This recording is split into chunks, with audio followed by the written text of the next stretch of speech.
on Siegel Radio, your home and mortgage connection. You're listening to Ron Siegel's Home and Finance Show with local and national expert Ron Siegel. Now, here's Ron. And hello again. Welcome to Ron Siegel Radio. This is the show with no real boundaries as we discuss current events, financial markets, politics, sports, even poking fun at the rest of the media. This is the show that connects the dots of confusion delivered by conflicting media reports. We connect the dots so you know the actions you can take, how your family or business can benefit in current events. Most of all, thank you for joining me. Within every market, there are solutions as well as tremendous opportunities. You just need some trusted guidance. That is my message, and I will be delivering it every day. We have a very focused show. We want to chat about items that affect the roof over your head, your bank account, and anything I feel would benefit you. But before we get into our intriguing content today, please join me in welcoming our featured guest and repeat offender on Ron Siegel Radio. Sandi Shaner is with us, author, award-winning author. Glad to have you with us.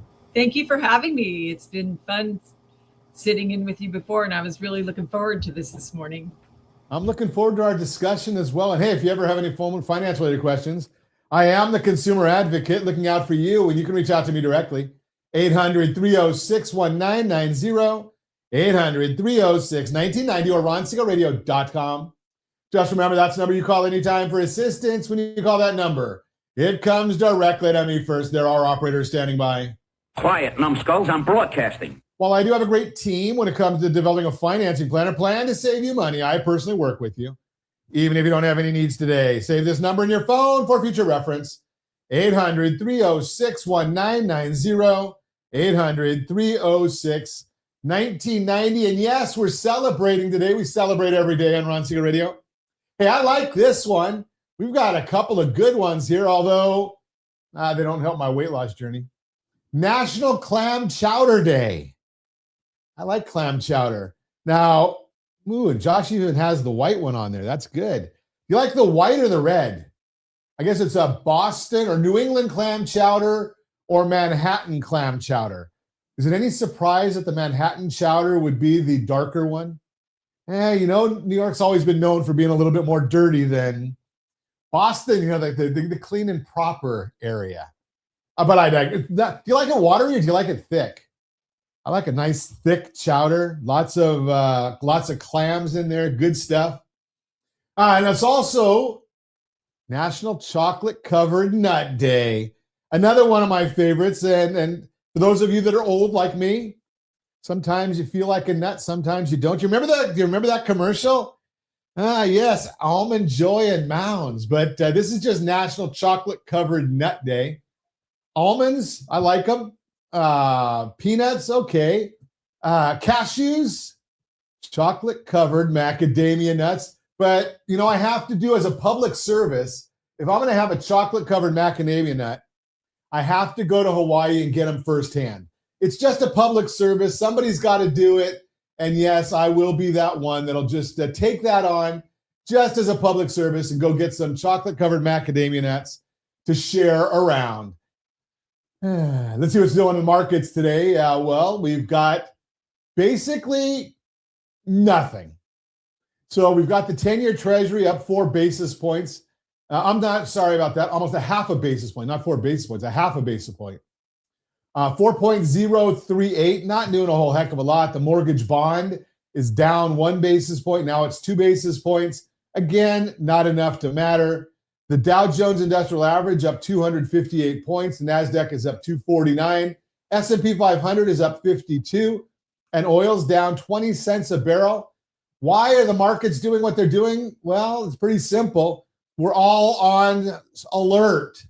Now, I look at the economic calendar, and the economic calendar says there's really not a whole heck of a lot on the economic calendar. But they missed the biggie. So after the close of the market today, NVIDIA will be reporting their earnings. And if NVIDIA comes out with a good report, the market probably will drop. If NVIDIA comes out with a great report, the market will rise. And if NVIDIA comes out with a poor report and they miss, well, then we're going to see the market tank. Joyce, did you tell us what you like? What kind of chocolate-covered nuts you like? I mean, I see that you're chiming in there. Tell us in the chat what you like. But here's the deal, is that it's all about NVIDIA. So again, NVIDIA is, because of the way the market's been going, the market expects good things from NVIDIA. If we don't get great, it's like, oh hum, and we might see a correction there. But we'll watch it. We'll see what happens. Will that affect the bond market? Probably not. What's going to affect the bond market? Well, it's nothing in the news that's going to affect the bond market. I look at the most pressing things. We've got a 5-year note auction at 10 o'clock our time in California. We've got a couple of Fed speakers out there chatting. And again, nothing exciting.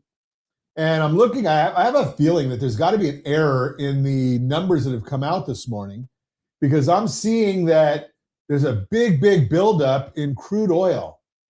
And we're expecting 1.8 million barrels, and it came out at almost 16 million. That's a big miss. So I know we're getting a lot of crude from Venezuela. Did you hear the State of the Union last night?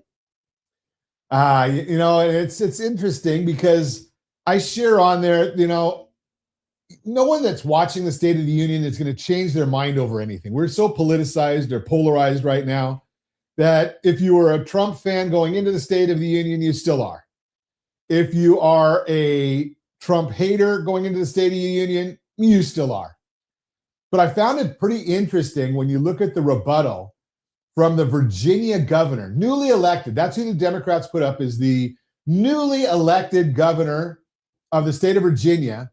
And her first comment was that Trump is lying. Now, this comes from the governor that ran on the idea of being a moderate, and as soon as she's inaugurated, puts in all kinds of policies that are almost like Mandami's as a socialist. So talk about someone knowing about lying. Oof, interesting stuff right there. But the things that interest me, I don't know if they interest you, but I like the idea of the Trump accounts, even though my grandson missed by a year. So he was born 1 year too early. So, but get the again, funded mostly by the private sector. The other thing that I liked was the comment that all of the jobs that have been created in the Trump administration are private sector jobs. So it's easy for politicians to manipulate the numbers. Oh, they wouldn't do that. Of course they would. But You know better than that. But here's the issue, is if you've got the private sector creating jobs, well, that's not coming out of taxpayer dollars. So I like that idea. And again, if you like what the president had to say, if you like the president, you liked what he had to say. If you don't like the president, you didn't like it. And I'm not sure how you go wrong, how people can't get excited when you see the young men from the Olympic hockey team, our young men and women that both won Olympic gold, both beating Canada. And Canada says hockey's their game. Well, I guess if you like to be number 2, Canada, it's your game still. If you want to be number 1, it's America. We took the gold in both. Now, it's been a long time. I'm a Ducks fan, so been a while since we've seen any winning out of the Ducks. Josh's team seems to knock us off all the time out there. Not anymore, Josh? Okay, well, they were doing it for a while. They were pretty good out there in Las Vegas, but I guess they've come back down to earth. Oh, well, you're listening to Ron Siegel Radio, discussing your real estate, current events, and the financial markets. When we come back, renting versus buying, the numbers might surprise you. Countering counterfeit currency and protecting what's real, and a subject near and dear to my heart. We're going to talk about special needs individuals, thriving or not. All that and more. Reach me anytime. Off-air number 800-306-1990, 800-306-1990, or RonSiegelRadio.com, Facebook.com/Ron Siegel Radio. And if you miss any part of our broadcast, Ron Siegel 1 on YouTube, Ron Siegel, the number 1 on YouTube. Stay tuned. We'll be back in just a few. Ron Siegel Radio. Your home and mortgage connection. Are you a veteran, own a home, and need money? The Siegel lending team is here to help veterans refinance and get the money they need. The VA 100 lets you borrow up to 100% of your home's value, refinance your mortgages, consolidate credit cards, and lower your payments by an average of $700 a month. And the Siegel lending team knows that character means more than a credit score. Call 800-306-1990. That's 800-306-1990. Rate subject to change without notice. Licensed by the California Department of Corporations, NMLS 21037, and DRE number 018694452. You're listening to Ron Siegel's Home and Finance Show with local and national expert Ron Siegel. Now, here's Ron. Welcome back to Ron Siegel Radio. Within every market, there are solutions as well as tremendous opportunities. You just need some trusted guidance. That is my message, and I will be delivering it every day on Ron Siegel Radio or anytime at 800-306-1990, 800-306-1990. The Mortgage Minute today being brought to you by rsrlinks.com I think I got the wrong banner there. rsrlinks.com/mobile app. rsrlinks.com/mobile app. And if you want every day at this time, OBMMI, they provide the most comprehensive, accurate, timely, and interactive analysis of pricing ever conducted in the mortgage industry, calculated from actual locked rates with consumers across 35% of all mortgage transactions nationwide. They do not tell us points paid, points received, or the APR. They tell us the number you put in your mortgage calculator to determine your principal and interest payment. Don't have a mortgage calculator? Get it for free. rsrlinks.com/calculators. Hey, what are the rates doing yesterday? This is our locking numbers from yesterday. Again, it's just the base rate. Conventional 30-year fix, 5.942. That was down. Jumbo 30-year fix, 6.141. That was down. FHA 30-year fix, 5.933. That was up. VA 30-year fix, 5.615. That was up. And USDA 30-year fix, 5.866. That was down. And right now, you look at those numbers. If you bought a house in the last 2 or 3 years, or if you did some loan restructuring, right now is a great time to look at it again if you haven't done that, because I know yesterday we talked to several people about restructuring their home loans with no cost, or the cost is built in. There's always a cost, but the cost is built in, so there's nothing out of pocket for them other than maybe an appraisal, and some of the programs don't even require it. Now, what's driving the market right now? Well, we've got the S&P 500. That is up 53 points right now. We've got the 10-year Treasury. If I can get my screen to refresh here a little bit. Come on.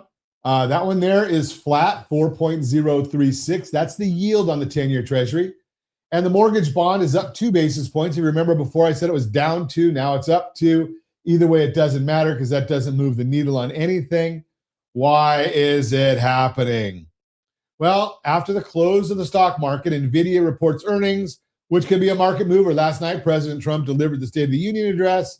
And while he did not hear much on housing, that does not mean there are not things in the works. And I do have a colleague who is on the board at Fannie Mae and tells me that there are some good things in the works. So we are watching for those. Undoubtedly, one of the biggest challenges facing consumers right now is wanting to wait for rates to fall further before purchasing. Is that smart? rsrlinks.com/RVO. rsrlinks.com/RVO. It's important to explain the potential missed opportunity and why you may not want to be waiting. Recently, Case-Shiller released their home price appreciation figures for December. Year-over-year appreciation in 2025 seems modest at 1.3%. But remember, it's being anchored down by the March, July months where prices actually declined slightly. One of the most important factors is rates. And during that period, when prices fell slightly, rates were relatively high at 6.75 to 7 1/8, which led to less activity. But August 22nd, 2025, Powell told us that the Fed was going to cut rates and mortgage rates started to improve. From August to December, prices started to rise. If you were to annualize the last 4 months of appreciation readings, September through December, it would be 4.6% home price growth. Annualizing the last 3 months, which really factors into some of the lower rates, it goes to 5.3%. Should you be waiting for rates to come down before purchasing? It's clear to see that lower rates will cause more activity and higher home values. So they should really be likely better off buying now and gaining appreciation. That's why we talk about rsrlinks.com/RVO. That's our rent versus own analysis. The price gains widespread as well. Within their 20 city index, 19 saw price gains in December, and markets like Phoenix and Tampa are starting to pick up. Only Denver saw modest price declines. That's the Mortgage Minute, brought to you by rsrlinks.com/mobile app, rsrlinks.com/mobile app. So let's get into our conversation. Sandi Shaner, writing another book. I'm not going to go for another bestseller, Sandi? Of course I am. I wouldn't expect any different, right? Yeah. What's this one going to be about? This one is going to pick up where the journey left off. So with the journey, last time we interviewed, it was based on my experiences being Carly's mom. I'm a special needs parent, and I went on a journey to interview different parents to find out what they were facing at the point of diagnosis. Why did I do this? Well, Carly has received 15 diagnoses, and not once have I been cared for as the parents through our medical professionals, our educational system. Some of the therapists come in and try to give you a little bit of advice for the parent, but mainly, I don't know if you do this as a mortgage broker, but you know how you get a stack of 32 documents on your desk that you have to take care of, and then they give you another 32 on top of that, and pretty soon your desk is overwhelmed. Welcome to my world. So that's how it was for me, and I had to go and navigate the systems by myself and figure it out. So when I wrote the book, I wanted to know, were there more parents like me that didn't get the help that they needed? And so the journey, Embracing the Extraordinary, my first book, looks at the first 10 years. The next book, I want to go beyond special education when they age out at the age of 22 here in California. And I want to explore from a parent's perspective and then from the student's perspective what happened. Let me ask you this question, Sandi. In your first book, because you said it goes from the first point of diagnosis. Right. Now, do you talk at all about the fact that, and I got a little bit of experience in this, not a lot. My wife has a lot more. But I see a lot of parents who don't even know that a diagnosis exists. Do you talk about that at all?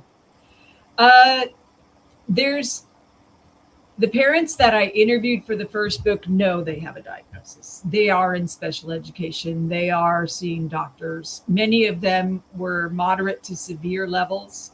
Only a couple of them that would be considered mild.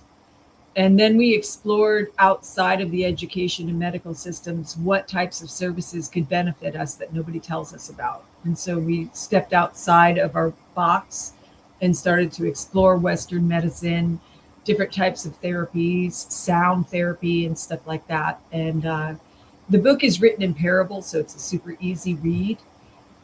But because I'm like Gavin Newsom, I can't read. Okay. The neest book, I'm going to focus on something a little bit different. Can I tell you a quick story? Do we have time? Absolutely. Okay.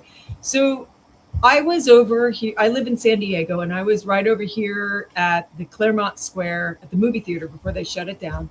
And there was a man, African-American man, wearing this dirty, dirty, dirty pair of green sweats. And he was wandering around looking at the movie theater. And I walked up to him because I've been a special education teacher. I have a master's and bachelor's in psychology, and I knew he had some mental health issues. So I approached him, and he's about 45. And I said, "How are you?" And he looked at me and he was able to say single words. "Fine." I said, "Okay, what are you doing today?" He said, "Movie." I go, "You want to go in the movies?" He said, "Yes." And I said, "Do you have money?" "No money." "Okay, I'll buy you a movie ticket.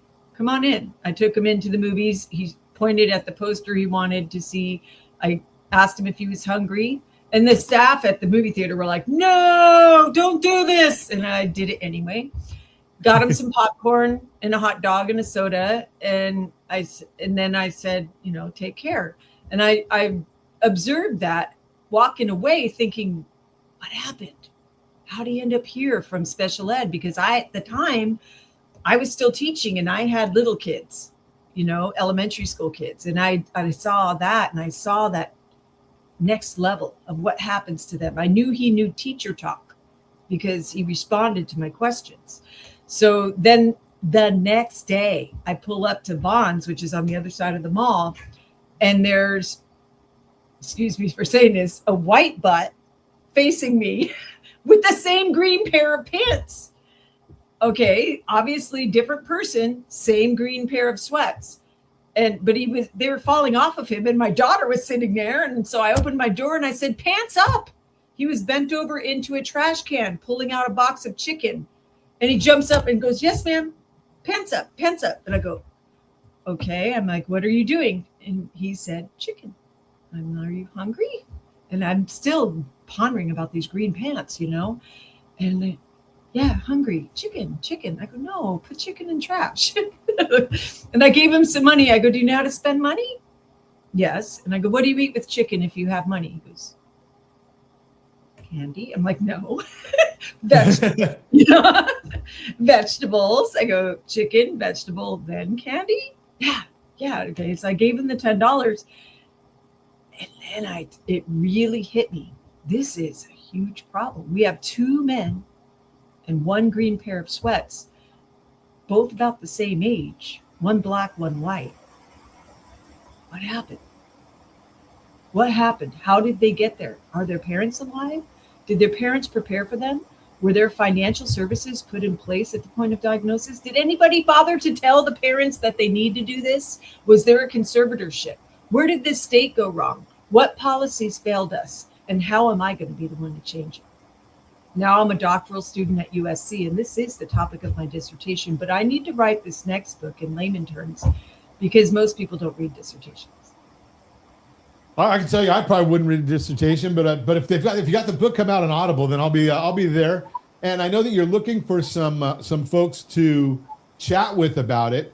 And if you have a experience in this, give me a call at 800-306-1990. I'll put you in touch with Sandi because she is looking for folks that she can interview for her dissertation, for her book. And I'm sure there's confidentiality issues that can be discussed as well.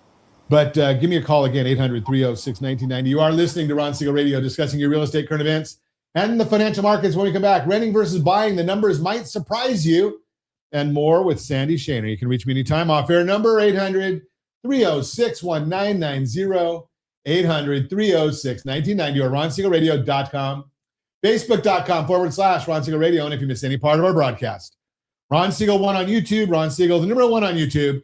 Stay tuned. We'll be back in just a few. Ron Siegel Radio,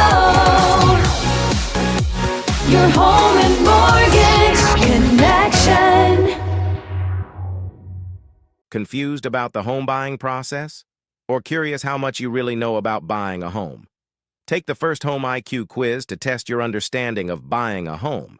Created by the nonprofit First Home IQ, this 5-minute quiz will give you a score, what you missed, and why. Take the quiz in 5 minutes at rsrlinks.com/FHIQ and find out what you need to know about buying your first home. That's rsrlinks.com/FHIQ. You're listening to Ron Siegel's Home and Finance Show with local and national expert Ron Siegel. Now, here's Ron. Welcome back to Ron Siegel Radio. Within every market, there are solutions as well as tremendous opportunities. You just need some trusted guidance. That is my message, and I will be delivering it every day on Ron Siegel Radio. Or anytime at 800-306-1990, 800-306-1990. Real-time real estate segment today being brought to you by rsrmoney.com, rsrmoney.com. Renting versus buying, the numbers might surprise you. Renting and feel like the easier choice right now. There's no big down payment, no dealing with surprise repairs, and no long-term commitment. But then your rent goes up again and again and again and again. And suddenly the thing that seemed flexible starts looking expensive, especially considering you're not building any equity. And once that happens, it's easy to feel a little trapped in the cycle. That's because there's so much chatter today about how buying a home isn't affordable. But the truth is, the math may work out better than you'd expect based on what's changed recently. Buying is more affordable than renting in many areas. In a lot of places today, owning a home actually costs less each month than renting a 3-bedroom home. And recent data from Adam shows that's true in nearly 58% of the counties across the U.S.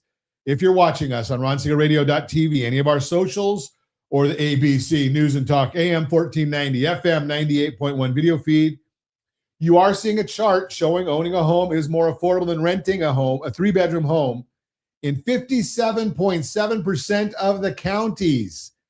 That's after you factor in things like insurance and typical maintenance costs. In other words, even though it may feel like a bit of a shock, the numbers show rent often stretches monthly budgets more than owning does.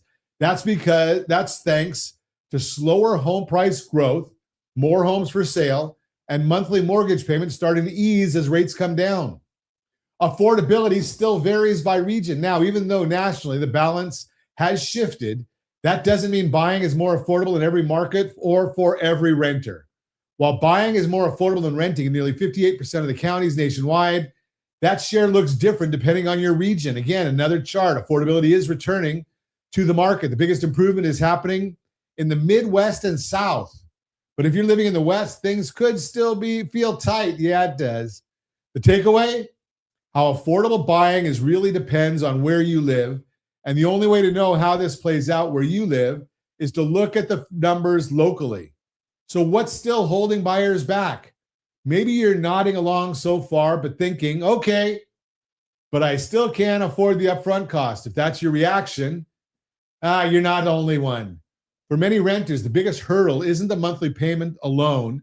It's the down payment too, but you're not out of options. Here's the part most people don't hear enough about. There are thousands of down payment assistance programs available across the country, and many buyers qualify without realizing it. The average benefit, roughly $18,000. That kind of support can help cover part of your down payment or closing costs, which means you may not need to save nearly as much as you think to get started. When you combine that with monthly payments that may work better than expected, especially as rates continue to ease and prices cool, buying may feel more realistic than it looks at first glance. And hey, we just opened yesterday the Dreams for All portal. So it's a government share. The government will put down up to $150,000 and be a partner with you in your home. If you want more information on it, rsrlinks.com/dreams, the numeral 4 all. rsr.com/dreams for all. Bottom line, the point isn't that everyone should rush out and buy a home tomorrow. It's that renting isn't always the more affordable option people assume it is. And buying may be more realistic than it feels once you look at the full picture. If you're renting and feeling stuck in the someday loop, it might be worth a simple conversation, just a chance to see what's possible and whether it makes sense for you. That is the Real-Time Real Estate segment brought to you by rsrmoney.com, rsrmoney.com. Continue our conversation with Sandi Shaner. Story time. So we got a good story in the last segment from Sandi. And if you missed it, we're not going to redo it now. But you got to go back and listen to the replay on Ron Siegel 1 on YouTube, Ron Siegel, the numeral 1 on YouTube. But Sandi, how did that story turn out? Did you ever see the two people, or is that where your dissertation is taking off from? I did not see those two people again. The police came and cleared the homeless population from that area because they're now building up this whole area of the Claremont Square. However, the story stuck in my mind. The experience stuck in my mind, and it made me realize that I have to understand from the point of diagnosis throughout the entire lifespan. We cannot look at a human life and come to conclusions from just one point. We need to look at all of it. With many people who have, let's say your child went to school under the mild to moderate category.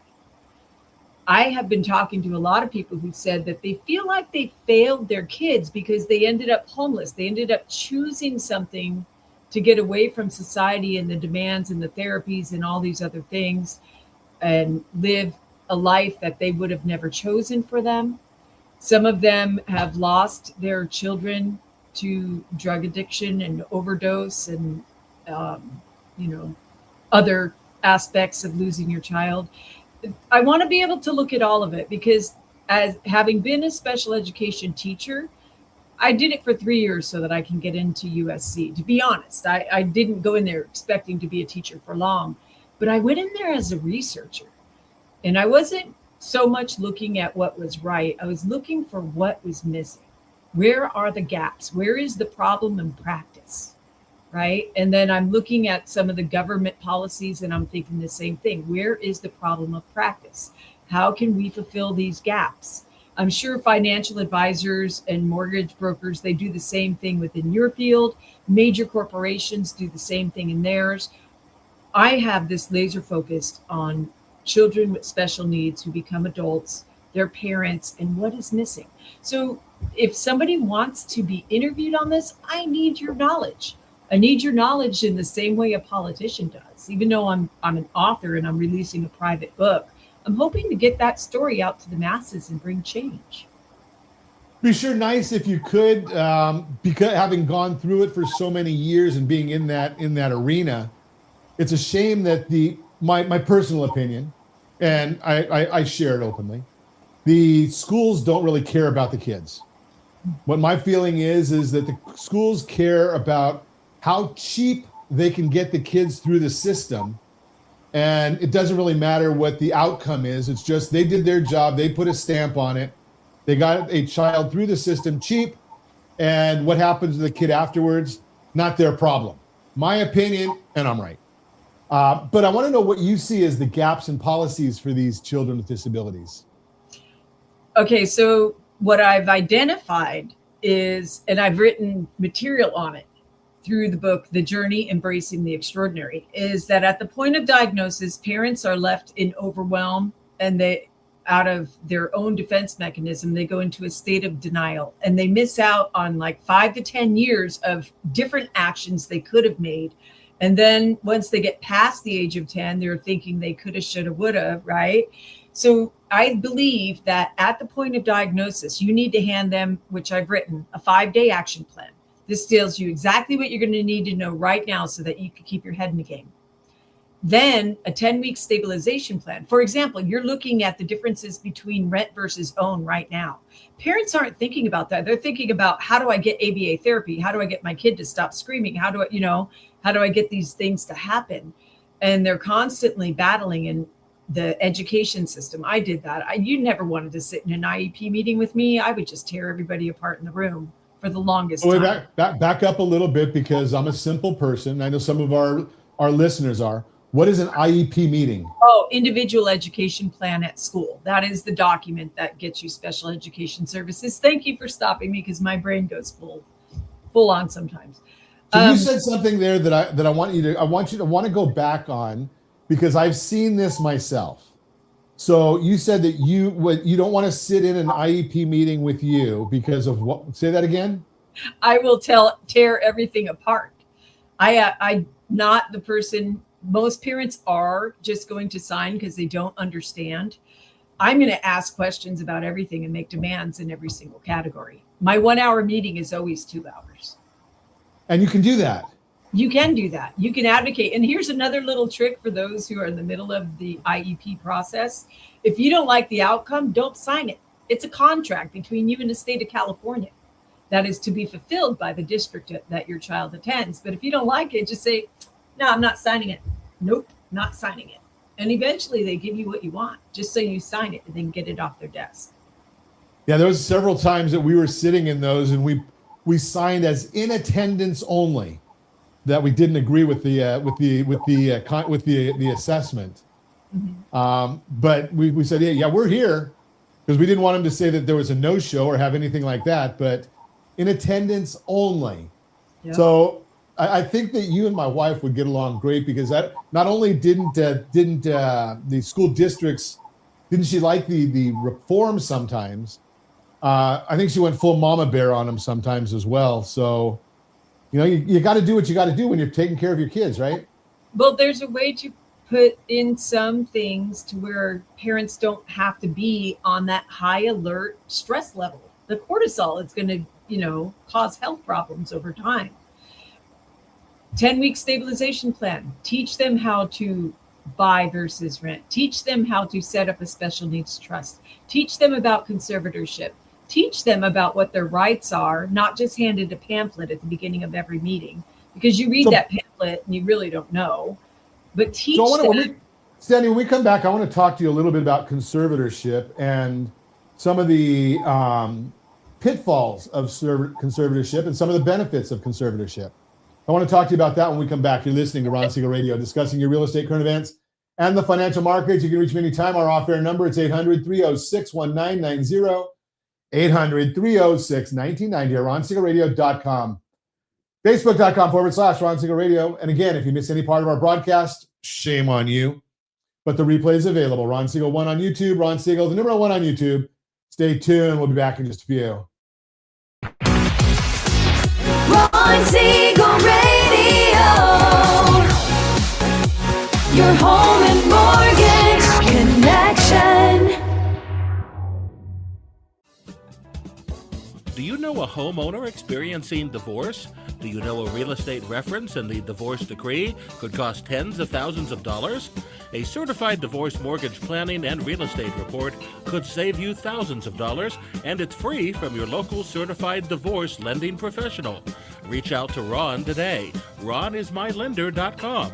Again, RonIsMyLender.com. Licensed under NMLS 217037, Equal Housing Lender. You're listening to Ron Siegel's Home and Finance Show with local and national expert Ron Siegel. Now, here's... Welcome back to Ron Siegel Radio. Within every market, there are solutions as well as tremendous opportunities. You just need some trusted guidance.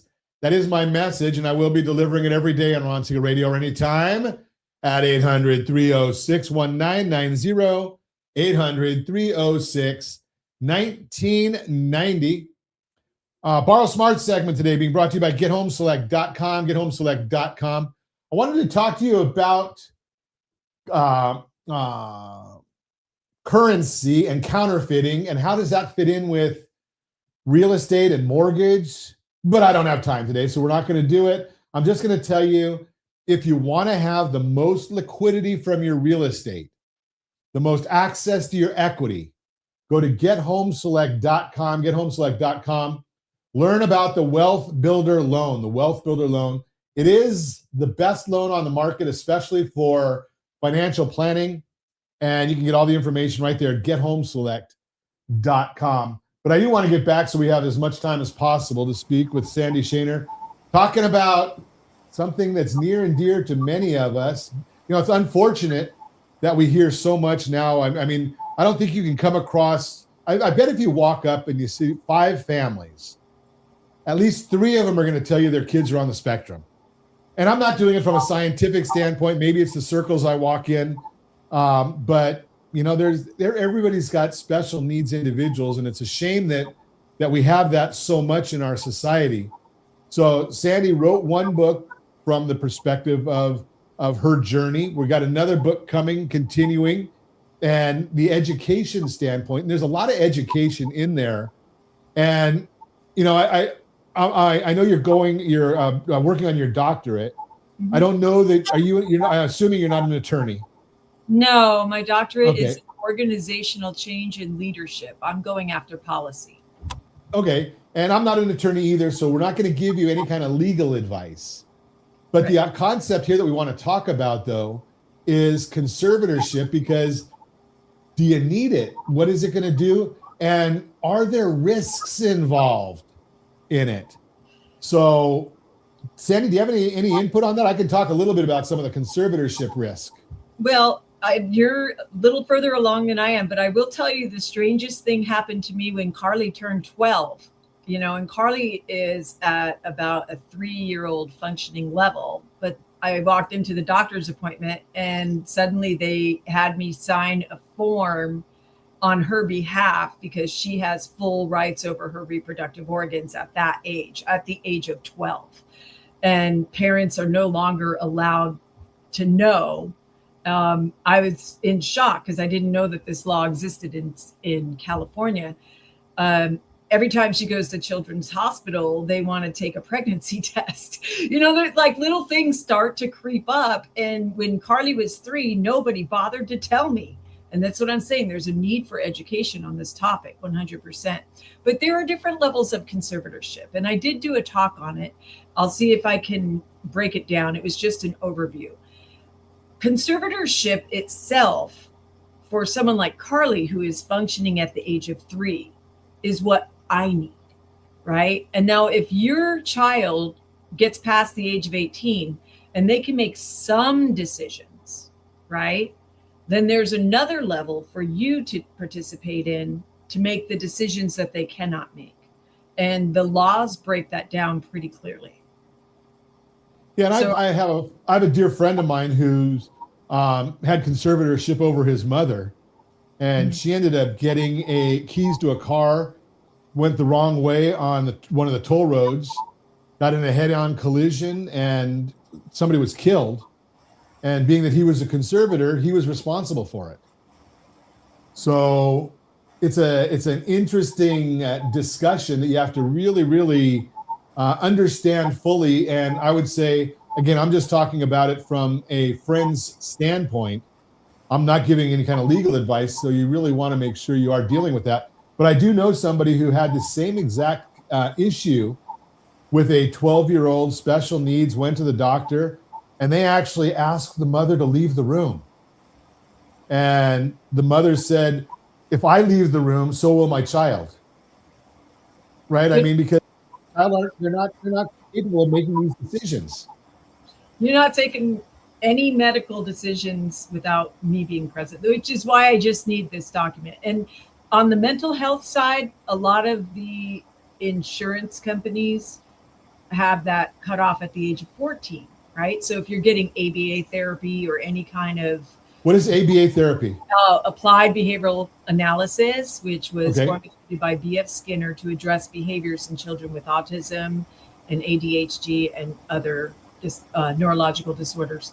So there's therapy that teaches them coping skills so that they can function in society. But at the age of 14, that document changes. The insurance won't cover it unless there's documents signed by the child.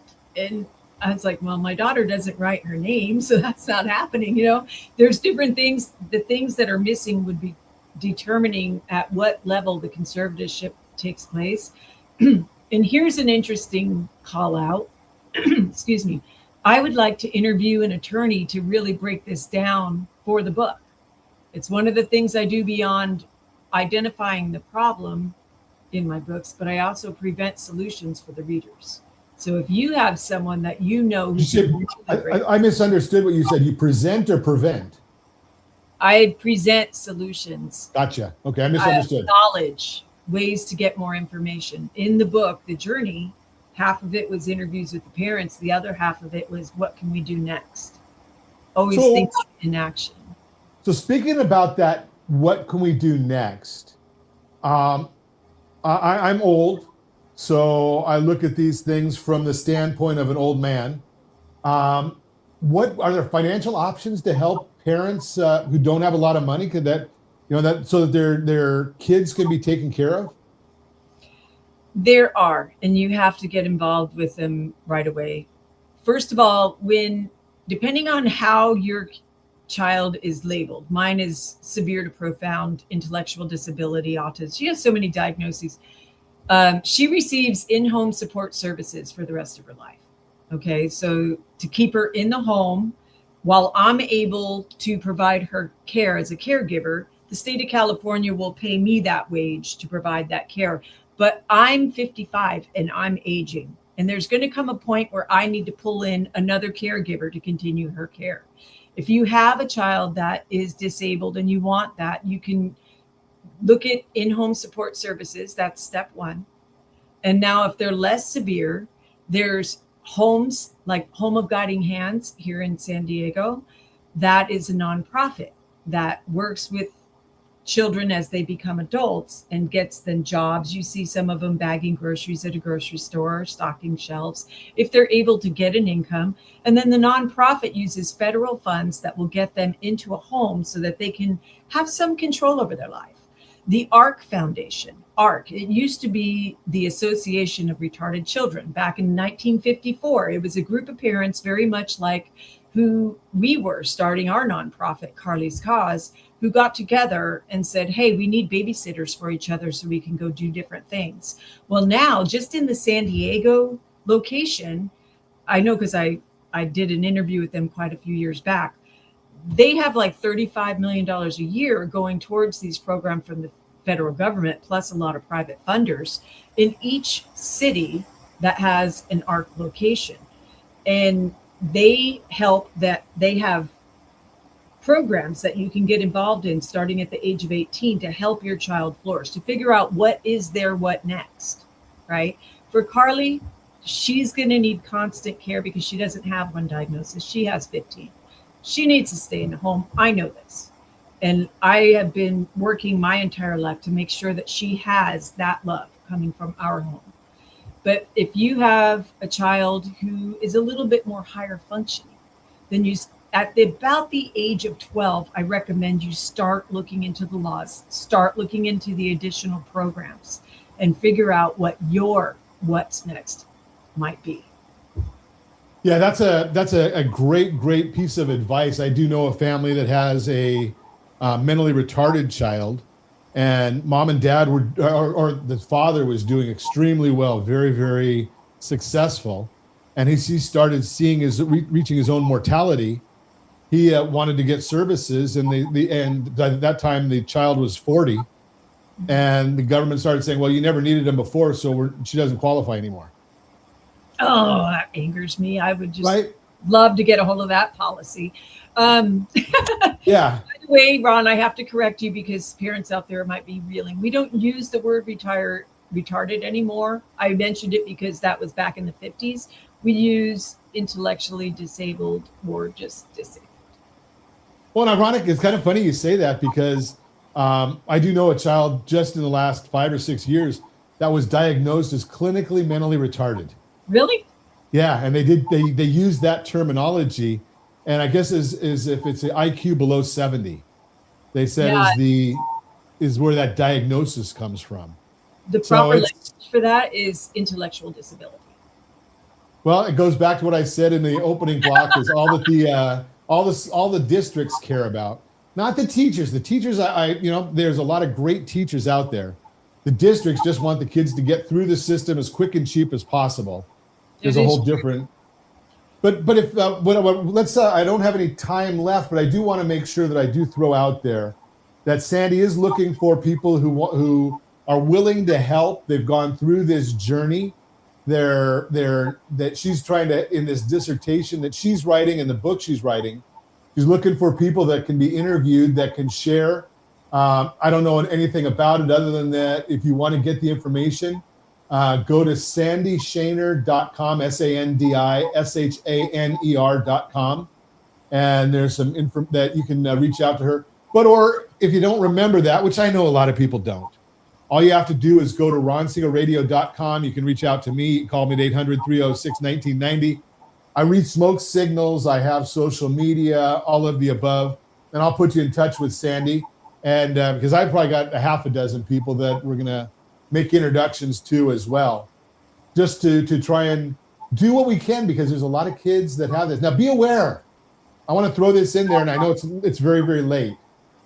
There are people that have the challenges from the opposite side of the spectrum as well, that they've got kids who are geniuses who also need help with functioning in society. So that there is that spectrum. So there's a whole world out there of people that can use some help, and more importantly, can use some education. They just don't know what they don't know. And hopefully when this book comes out, we'll have Sandi back on for sure. And as always, we ask, set that first radio preset button to come back here and join Ron Siegel Radio. where we only speak about items affecting your house and your bank account. Thanks to all of our sponsors. A big thanks to Josh and Sean for engineering us today. And of course, a special thanks to you for spending a little bit of your day with us. That's all for Ron Siegel Radio. Again, if you have any questions or to meet any of our guests, call me anytime, 800-306-1990, 800-306-1990, or ronsiegelradio.com. And remember, make a lot of money so you can help a lot of people and have a lot of fun. Have a great day. We'll talk to you next time on Ron Siegel Radio.